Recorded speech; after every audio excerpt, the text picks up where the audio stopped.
Magandang hapon po sa inyo lahat. Nakakalungkot po yung mga reports na tinatanggap po namin tungkol dito sa rice tariffication bill. Meron po kaming nakuwang isang magsasaka na nagpaabot, no? Pangalan ay si Gregorio Ronald Duca, 68 years old, at siya po ay galit na galit dahil ang bentahan na raw po ng palay ngayon ay nasa 16 pesos. So talagang bagsak po ngayon ang presyo ng palay. At ang problema, binabarat nga po talaga sila ng dapat ang gobyerno ang bumili sa kanila. Nung panahon po nung bago nagkaroon ng problema sa bigas, bago magkaroon ng rice tariffication, ang bentahan po ng palay ay nasa 22 pesos. So ito yung haharapin po ng ating mga magsasaka. Meron pong isa rin nagpaabot kagabi, hindi ko lang nakuha yung pangalan. Kung dito sa lugar nila ay 16 pesos, sa kanila naman po ay 12 pesos. So ang question, in place ba ang safety nets na pinangako ng ating mga mambabatas dito sa usapin ng rice tariffication para tulungan ang ating mga magsasaka ng bigas? Ito ay isang malaking katanungan na dapat sagutin ng ating Department of Agriculture. Ewan ko kung Department of Agriculture ang dapat itanong ngayon sa kanila, baka Department of Importation na lang. No? Dahil sila po ay, syempre, nagtataguyod po ng importation dito sa usapin ng rice tariffication. At ito rin po ang nakapagbagsak ng presyo po ng gulay noong nakarang Enero sa Baguio, kung saan nagre-reklamo rin po ang ating mga magsasaka. So ano ba talaga ang direksyon po natin?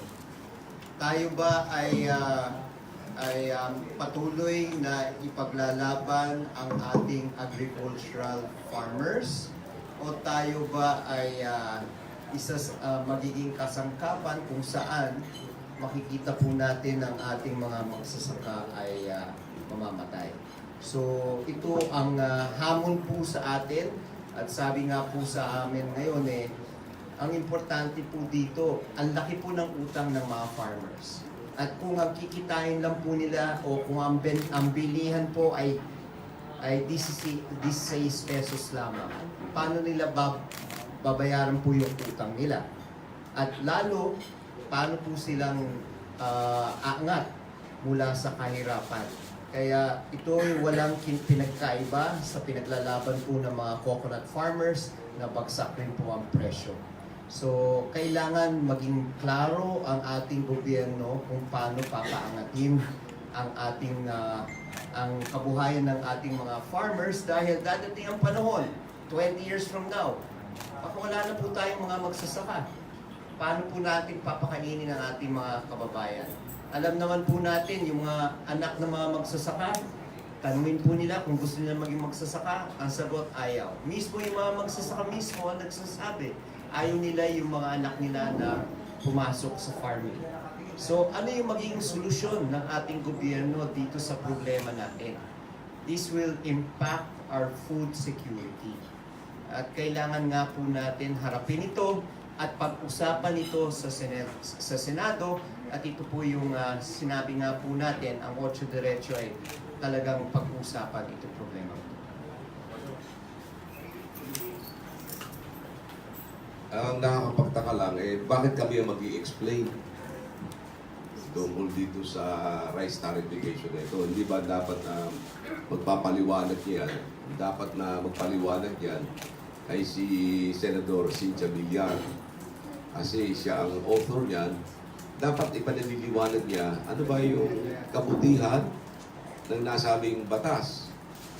Kasi kung ikaw ay isang senador, may ginawa kang magandang batas, kung gumawa ka ng batas, inaasahan ng tao ay para sa kabutihan. At kapag tumatakbo, ipaliliwanag mo ang kabutihan yan. Tingnan nyo si Senator Pilo. Napasa niya yung education bill na nagbigay ng libreng tuition sa ating mga college students. So tuwan-tuwa siya, pinagmamalaki niya yan. Talagang sinasabi niya sa lahat, ito ang aking ginawang batas para sa inyo. Senator Villar gumawa ng batas, rice tarification, ay bakit ayaw niyang ipaliwanag sa taong bayan ang bagay na yan? Para sa akin talaga itong rice tarification bill na ito naglalagay sa kahihiyan sa ating bansa. Kasi tayo may pinakalawak na agricultural land sa buong mundo. Halos ito ayaw nating galawin. Gagawa pa tayo ng paraan para mag-import ng mga bigas. So palagay ko ito'y parang malaking kahihiyan para sa ating bansa na nakakasira sa ating mga magsasaka. Kaya ngayon halos wala na nauubos ng mga magsasaka sa ating bayan. Ang average age nila ngayon ay nasa 57. At kung titingnan mo kung ganyan sa lifespan of 70, in 13 years, baka ubos na ang ating mga magsasaka. Tulad nga sinabi ni Erin, ang mga youth natin ay ayaw pumasok sa sakahan, ganun. Iyan agricultural subject, maganda yan sana sa ating agricultural course.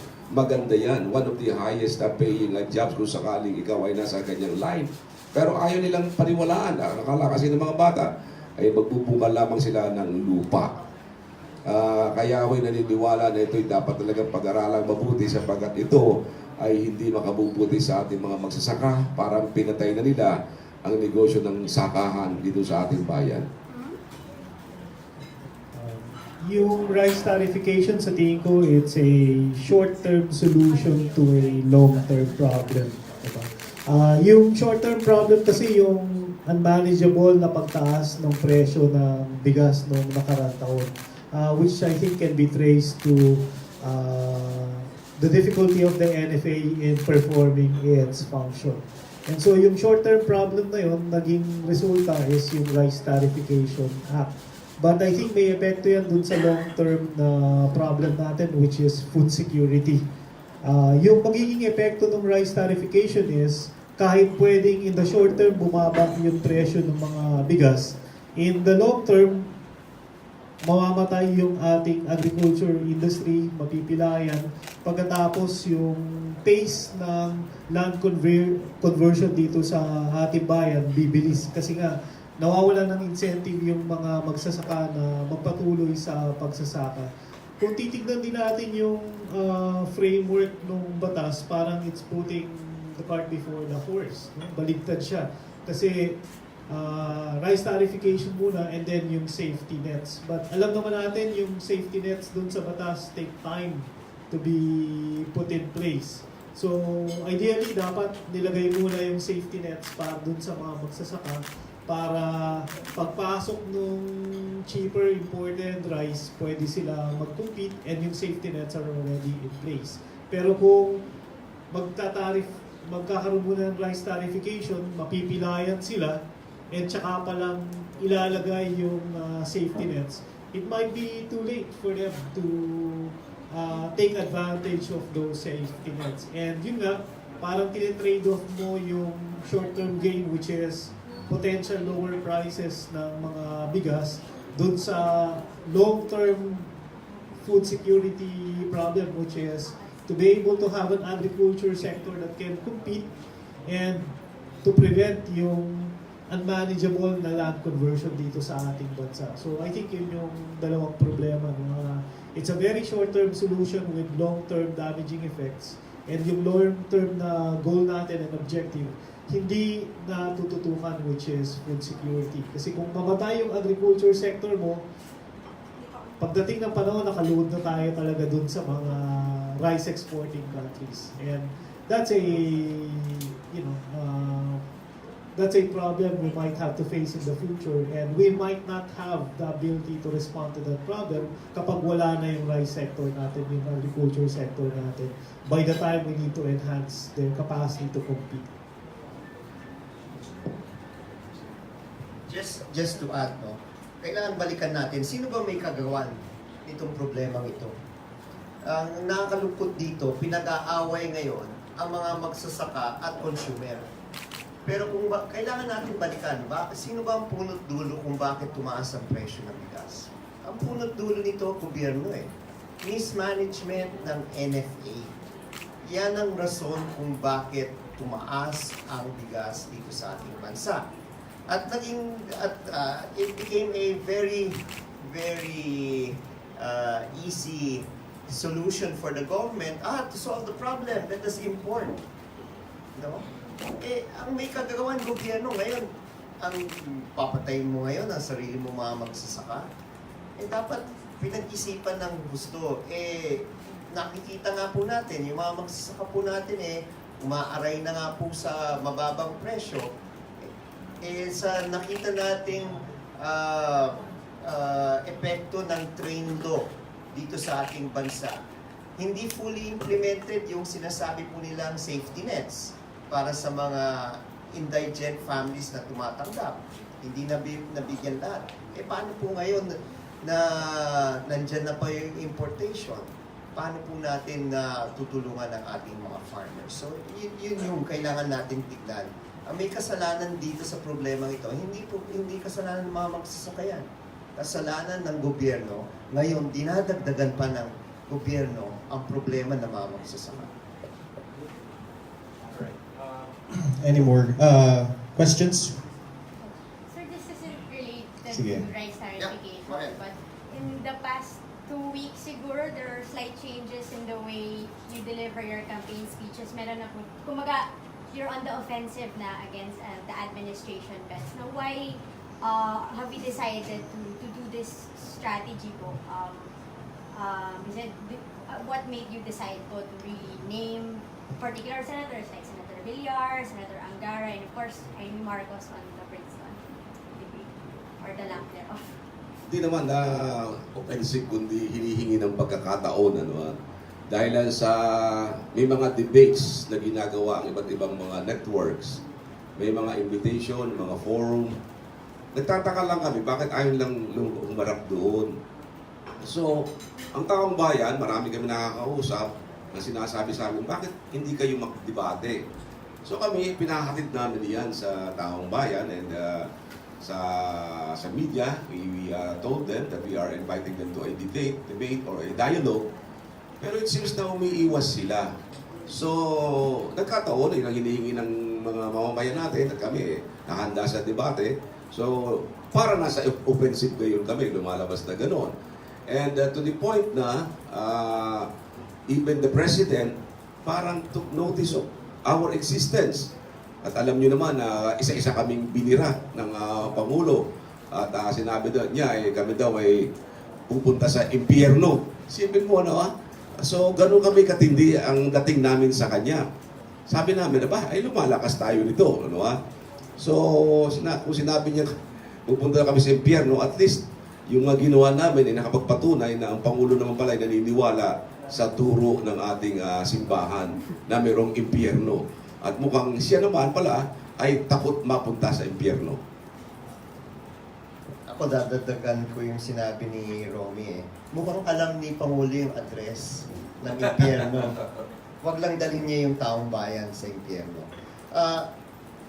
Sa nakikita po natin, ang tinatanong ng ating mga mamamayan, ano ba yung ginawa ng ating gobyerno o ng mga kandidato ng administrasyon sa iba't ibang mga issue hinaharap ng ating bansa? Train law. Okay, train law nandyan. Aminado, tumaas ang presyo ng mga bilihin. No? At ang tanong nga dito, sila ba ay bumoto para sa train law o hindi? Ngayon, kung sila ay aamin sila ay bumoto, bakit sila ay bumoto? No? So ito yung mga tanong na kailangan harapin nila. Dahil dito natin mapapatunayan kung ano yung character at ano yung posisyon ng isang kandidato kapag harap niya sa isang debate. Yung town hall, nagpapasalamat po kami sa lahat ng mga media outlets na nag-iimbita po sa amin. Pero tingin ko, yung town hall, scratching the surface lang po tayo Scratching the surface. Hindi po natin talagang nasisilipan kung paano mag-isip ang ating mga kandidato. For example, one clear example, marami po sa Senado ngayon nagsasabi sila ay para sa mga kababaihan. Pero nung binabastos, araw pa ng mga kababaihan ngayon, no? March 8, tomorrow. I think it's tomorrow if I'm not mistaken. Day after tomorrow. March 6 ngayon. Kung araw ng mga kababaihan ito, bakit hindi sila nagsalita? Uy, Mr. President, mali yan. Or Mr. President, masamang joke yan. Dapat hindi naman ginagawa yan. Wala eh. No? Ang tanong, bakit sila tumahimik? So ito yung, dito natin makikita kung ano yung prinsipyo ng isang tao. No? Dahil kung maging tahimik sila na alam nila mali yung ginagawa, kawawa naman itong bayan natin kung sila ay mawabalik sa pwesto. No? Kaya yun yung hamon nga namin sa kanila. Sabi nga ni Pangulo sa akin leftist raw ako dahil abogado raw ako ng mga komunista. No? Anong tawag po natin sa isang Pangulo na nag-aabogado po sa bansang komunistang China? Di Pangulong komunista rin. Di ba? Ganun din simple yun. So, kailangan maging maliwanag. Hindi naman tayo nagbabato ng kahit ano. Puntahan natin yung issue. Usapin ng China. Nandyan yung Chico River Project. Ngayon, ayaw ilabas ng ating gobyerno yung dokumento kung saan sila pumirma. Mahalaga po yan. Dapat alamin po ng ating mamamayan. Bakit? Bakit pumayag ang ating pamahalaan na ang magiging arbitration, no? Kung di magkakasundo sa provision ng pinirmahan, ang arbitration court ay sa China. No? Pangalawa, kung hindi raw tayo makapagbayad sa utang natin, sinabi po sa dokumento, i-foreclose yung patrimonial assets natin. Ngayon, sabi nila, wala, kami ay umahanap lang ng media dahil kami tumatakbo. Hindi. Freedom of information po. Kailangan po malaman ng taong bayan kung totoo ito. At masisingil po natin yung gobyerno. Bakit kayo pumayag? Dapat third country, hindi bansang China ang arbitration. Tapos bakit kayo papayag rin na kung tayo hindi magbabayad, i-foreclose ang ating patrimonial assets? Ngayon, kung sasabihin po ng gobyerno, mali yung sinasabi namin, ilabas nila yung dokumento. No? Ilabas nila yung dokumento. Importante yan. Dahil pinaglalaban po ang soberanya, no, ng ating bansa. Dapat ipakita po, ang Pilipino hindi takot kumarap, no, sa anumang usapin. I think what we're seeing here is a clear campaign of contrasts. So on the one hand, you have an entertainment-based campaign, and on the other hand, you have an issue-based campaign. Makikita nyo naman the way we conduct ourselves and the way we talk to the press and the way they do their campaign. No? Kahit si General Bato, yun na rin yung pinatunguhan niya doon sa interview niya na pumupunta yung mga tao daw doon sa mga sortie nila para matuwa. So, they're there to entertain the crowd na hinakot nila. Whereas kami dito, we talk about issues because sa tingin namin yun talaga yung importante para sa trabaho ng mga senador na may kapasidad at kakayahan na magsalita tungkol sa mga issue na hinaharap ng bayan. So, as they go around entertaining the country, diba, they at the same time keep quiet about, say, what's happening in the territorial sea of Pag-asa na hindi nakakapangisda yung ating mga mangingisda doon sa mga pinupuntahan nilang lugar doon sa territorial sea ng Pag-asa. Doon tahimik sila. Kaya, I don't even know kung pwedeng i-characterize as being on the offensive yung ginagawa namin. We're just willing to talk about the issues and sila, they're very silent about the issues that the country is facing. We don't even see it as a negative form of campaigning. Kami nga, binabanatan kami ni Presidente Duterte na kung sino-sino daw kami, na wala daw kaming kwalifikasyon, na hindi raw kami kilala, na ang 8 Diretso ay patungo sa impyerno, as if naman Wala pa yata tayo. Nandun yata tayo, di ba? So, di ba? And kami, I mean, we keep on sticking to the issues and kung nababanggit namin yung mga pangalan ng ibang mga tumatakbo dahil kailangan na i-focus yung issue dun sa ibang mga tao na may responsibilidad sa ibang mga polisiya katulad ng rice tarification, for example. Kailangan na at some point, people ought to be held to account for the policies that they have inflicted on the nation. Kaya sa tingin ko, ito talaga yung magiging daloy ng kampanya na to, na we will keep on talking about the issues and talking to the people and to the press. Sila, they will keep on entertaining the crowds.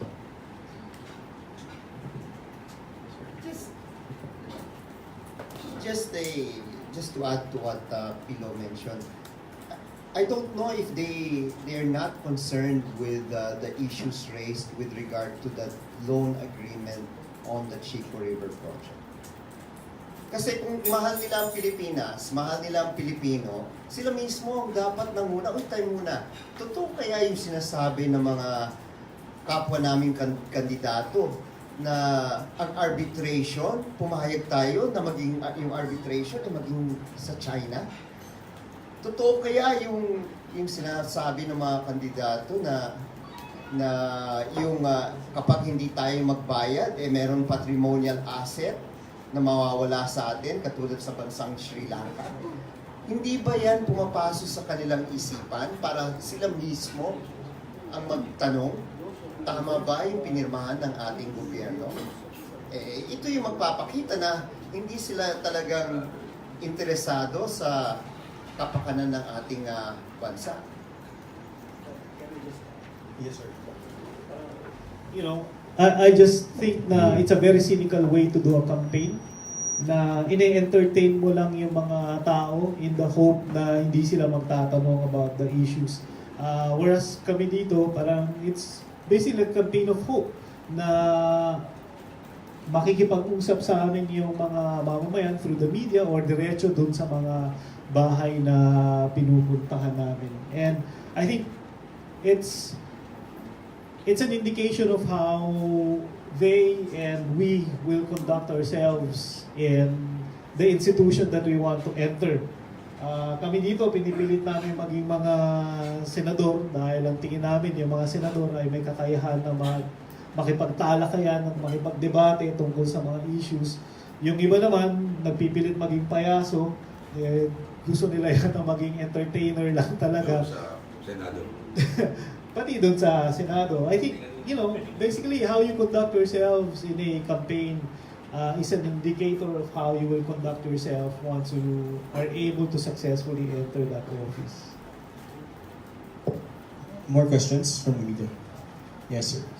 From the what will be the possible reason kung bakit they are so motivating your challenge na makipagdebate dahil kung bets? Sa iyong pananaw, sir, what is your possible repeat question?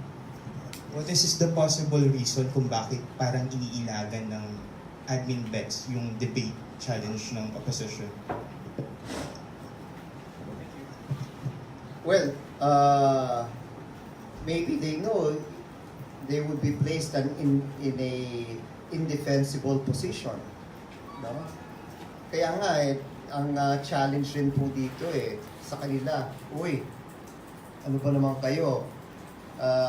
Unang-una si Mayor Inday Sara ang nagsalita, handa yung grupo, pero walang dumating, no? Tapos nandiyan si Pangulo na nagsalita, wala tinira na po kami.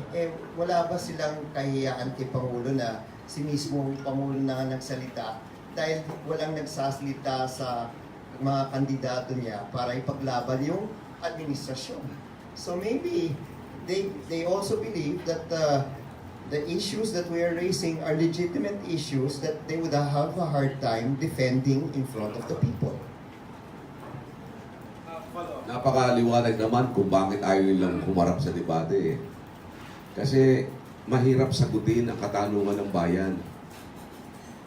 Tatanong sa kanila, ano bang nagawa ninyo bilang isang senador para ikaw ay mahalal? Ano bang nagawa mo bilang isang Pilipino? Ikaw ba ay may record na masama? Ang record mo bang masama ay makaka-apekto sa iyo? Ikaw ba ay nakahandang manumpa na hindi ka magnanakaw sa bayan? Yan ang mga tatanong sa kanila eh.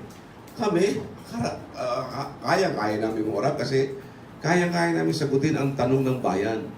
Ay sila hindi nila kayang sagutin ang tanong ng bayan na yan. Sapagkat pag sila'y tinanong, tiyak na hindi nila masasagot yan. Kaya natatakot sila na sila'y matanong ng bayan kaugnay ng kanilang mga kasaysayan. Kasi ang kasaysayan ng isang kandidato, kailangan malaman nila ng taong bayan. Sapagkat, lalong-lalo na sa pagkasenador, dahil ko sinasabi na 6 na taon na maglilingkod yan sa ating pamahalaan. Nang ibig sabihin ni mahigit sa kalahating dekada ng ating buhay, ay iaalay natin sa kanila, ipagkakatiwala natin sa kanila. Pagkatapos ang mangyayari, pagsasamantalahan lamang ang kaban ng bayan, o sino mang papasok sa pamahalaan. Kaya sa amin palagay ko, ang talagang dahilan ay hindi nila masasagot ang tanong ng bayan sa kanila. I think yung framework din also informs yung pananaw nila doon sa mga bumoboto. So long as people are over-entertained, they will be under-informed. And so yung politics of entertainment is a way to keep people from becoming more interested in the issues dahil kapag nagulat at nagising yung mga tao dun sa mga issues, nagtanong kung bakit ganito yung presyo ng bigas, bakit ganito yung nangyayari sa ekonomiya, bakit ganyan na lang yung paglukod dun sa China, it will put them in a very difficult position kasi karamihan sa kanila sila yung nasa administrasyon and they will be placed on the defensive. So I think it's a way to keep people from asking about the real issues that confront the nation. Sir, follow up on the debate. Sir, how does the slate intend to proceed with this? Given that the COMELEC has already said it does not intend to act as third party. Kung yun ang posisyon ng COMELEC, that only shows the weakness of the COMELEC. Napakahina naman ng ating Commission on Elections para hindi gawa niya ng paraan. Kaya nga ang under the Constitution and under the Omnibus Election Code, the COMELEC is given the broad power to exercise all acts necessary in order to inform the electorate of the qualifications of the candidates and to ensure a clean and credible elections. When we speak of credible elections, it means that the people are fully aware of the qualifications of the candidates. Ang hirap sa COMELEC, busy sa kaiikot, tinitingnan kung saan na nakalagay ang mga illegal posters. Pero hindi sila busy sa pag-a-advise sa taong bayan kung paano ang gagawin natin sa araw ng halalan. Kailangan dyan, kaysa aksayahin ng COMELEC ang pag-iikot kung nasa ng mga illegal posters ng mga kandidato, ay gawin nila ang trabaho nila na magkaroon tayo ng well-informed electorate kung sino ang mga kandidato, papaano ang pagboto, at sino ang mga kwalipikado at qualifications na kinakailangan. I think yung core function of the COMELEC is not simply to conduct elections, but more important to ensure that the voters are educated when they go to the polling places. Hindi naman purely administrative lang yung trabaho ng COMELEC. A big part of it really, of that constitutional function of ensuring fair, free, and honest election, rests on the assumption that they will perform their part in voter education. Just to add, kung babalikan natin yung sulat namin sa COMELEC, simple lang naman ang hinihingi lang namin doon. Just to set the ground rules. Yun lang. Ngayon, kung maset na yung ground rules, I'm sure all the media stations here would pick it up and abide by the ground rules set by the COMELEC. So, wala nang kailangan gawin ng COMELEC. Ang kailangan nang gawin ng COMELEC, iset lang yung ground rules para magkaroon ng isang maliwanag na debate at ipapasa na sa inyo. At doon na, game na yun. Yung cap out ng COMELEC, so nakikita po, we're just in the first week of March. No? There is the whole month of April still before us. And they can easily come out with the rules that we are asking for. Dahil sabi nga ni Mayor Inday Sara, ayaw niya sa na bara-bara, okay? Ayaw rin niya na kami yung gumawa ng rules at sila yung gumawa ng rules. O di, sino ba yung naatasan sa ating mga batas na gumawa ng rules? COMELEC, yun lang naman eh. Para at least mag-guide ang networks. I'm sure the networks will pick it up. Kung maging maliwan, sige, 4 sa 8 diretso, 4 sa HMP, pabayaan natin one-on-one o panel by panel ang magiging sagutan nito. No? Tapos merong panel mula sa media that will cross-examine, maybe one from each network. So ito yung hinihilang naman ng 8 diretso, maging maliwanag ng rules. Tapos ibato natin sa media kung paano nila gagawin ito. Baka lahat ng media magsama-sama and i-air yan sabay-sabay. So yun lang naman. I-clarify lang namin ito. No? Hindi namin hiningi sa COMELEC na sila mag-conduct ng debate. Let's just make it clear. We did not ask COMELEC to conduct the debate. We only requested the COMELEC to officiate. Pwede bang i-officiate lang ninyo yung aming debate and give us some possible rules that could be a guideline in the debate.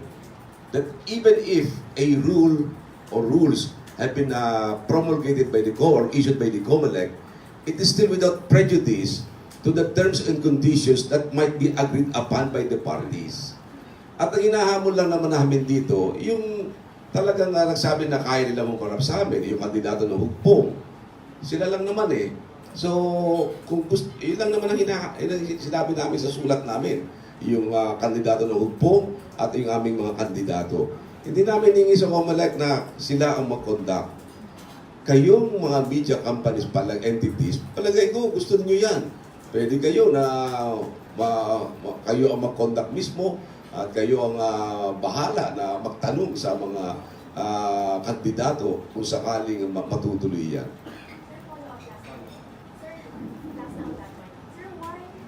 Why is the challenge up until now still limited to Hugpong and PDP when another pseudo slate, the one where Kong Neri belongs to, and other labor candidates are in, said that they are also willing to participate in that debate? Would you be willing to extend the challenge to them? Pwede namin i-extend yun. Kaya lamang, ang laging na sumasabi na umaatake sa amin, mga oposisyon, ay yung mga taga-hugpong at saka itong administration candidate at pangunguna na nga ng kanilang Pangulo. So, yung iba ay hindi namin sinasali kasi hindi naman nakikipag-debate sa amin, hindi nakikipagsagutan sa amin. Kaya para maging maayos yung debate, maging maliwanag, ay sila talaga ang aming sinabihan kasi tinanggap na ni Ms. Sara Duterte yung aming hamon.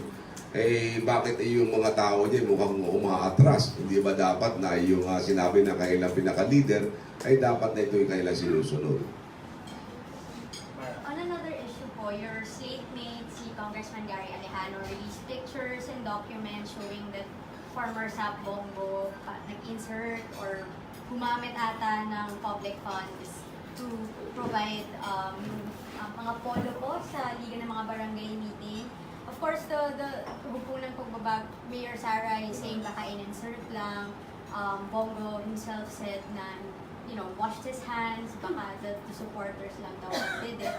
But what do you think? Do you think public funds were used to include yung polo po na yun, dun sa kit na ibinibigay dun sa mga barangay officials that were highly encouraged to attend this event?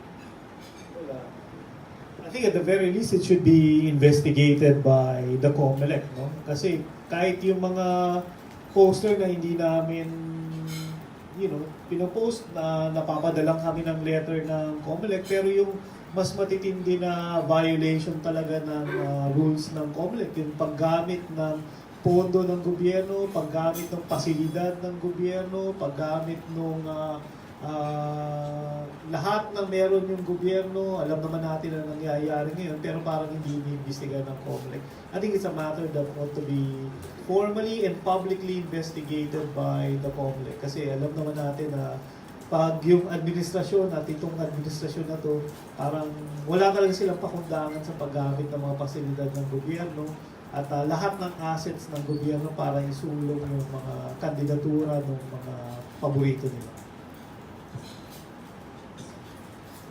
Ilang araw na lumipas since the event. Nakakalungkot po, wala po tayong naririnig mula sa COMELEC kung anong gagawin.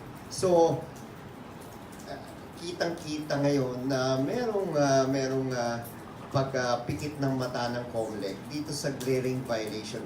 Okay, without passing judgment sa sinabi ni Sap Pongo at sinabi ni Mayor Inday Sara, no? Ang pinakamababang pwedeng bigyan ng sanction dyan ay yung DILG. Imposible walang may alam kung paano nakapasok sa halos 1,000 na kids, yung shirt mo, mas mahigit pa sa 1,000 yata, na kids, yung shirt ni Bongo. Merong naglagay dyan. No? At madaling matanong, sinong nag-utos na ilagay dyan? At yun, like I said, we are not passing judgment kay Sap Bongo or kay Mayor Inday. Pero sino yung naglagay dyan, sino yung nag-utos na ilagay dyan, yan ang bigyan ng sanction ng COMELEC. Dapat suspendihin pa nga ng DILG yan eh. Then, obviously, yan ay partisan politics. Isang government function. So, yun yung nakakalungkot ngayon dito sa COMELEC. Wala pa tayong naririnig kung paano nila iimbestigahin itong usapin ito. Right? Nice. Hi, sir. Hi, sir. Mike Navalli, ABS-CBN News. I'm not sure if you've been asked this, but I noticed that your style of campaigning is different from the traditional way of holding a rally or sortie. You're going house to house, but what is the advantage of this and how feasible is this given that there are only 67 days left and you surely cannot go house to house in the entire Philippines? Obviously, we know that it's impossible to go to every household now, but the importance of doing this is that you're able to listen to what the people are saying, and the people you talk to know that you are there listening to them. Now that you're listening to them. So ang masabi po natin dito, ito yung pwedeng maging word of mouth sa iba't ibang mga lugar. Kasi, dumating dito ang 8 Diretso. Dumating si Romy Maca at si Pilo Hilbay dito. Kinausap kami, tinanong kami. Ganun ba sila? No. Kasi, in a different setting, sa isang rally, one way lang eh. One way lang ang exchange. Dito sa ginagawa namin, it's a two-way exchange. And kung makita nga ng komunidad na meron kami mga kasamang volunteer na may iwan at patuloy kakausapin rin sila, ito yung masabi po natin, ibang klaseng campaign na pwedeng magpanalo po sa amin. Kaya nga, sila po ay, yung mga volunteers rin po namin, kami po ay nagpapasalamat sa lahat sa kanila dahil sila yung nagpapabuhay ng kampanya sa lugar kapag kami ay umalis na. Patuloy ang pakikiusap sa kanila sa iba't ibang mga hamon na hinaharap nila pang araw-araw. At dun mararamdaman, itong grupong ito, iba ito. Nakikinig itong grupong ito. Pwedeng ipabot yung mga problema natin sa kanila. So yun yung tingin ko pagbabago dito sa estilo ng pangangampanya.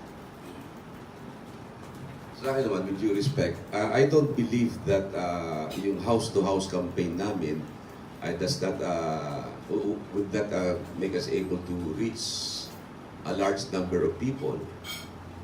Kasi the moment we make a house-to-house campaign and andyan kayong lahat, mga media, millions of people are reached. At napakadaming nakakakilala sa amin ngayon kasi andyan kayo mga tunay na media na talagang tunay na nagmamahal sa taong bayan para maiparating sa kanila ang mga ginagawa namin ng aming programa.